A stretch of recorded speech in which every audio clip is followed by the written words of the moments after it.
Tiniyak ni Communications Secretary Dave Gomez ang suporta para sa rehabilitasyon at pagsasaayos ng pasilidad ng People's Television Network o PTV. Ayon kay Gomez, nakita niya ang problema sa state-owned media nang bumisita sa network noong nakaraang buwan. Agad na inatasan ni Secretary Gomez ang management ng PTV na gumawa ng proposal para tugunan ang issue. Siniguro ni Gomez ang pagsusulong ng pondo sa Kongreso para sa pagsasaayos ng inyong pambansang TV.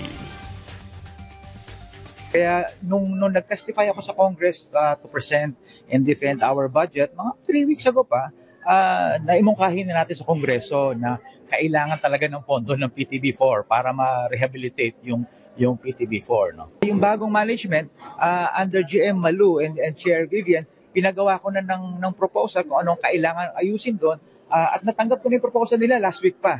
So nasa akin na yung proposal nila kung magkano kakailanganin, ano yung dapat gawin sa PTV4. Alam natin yon at tinitingnan na natin yung problema yon. Ayusin natin yon.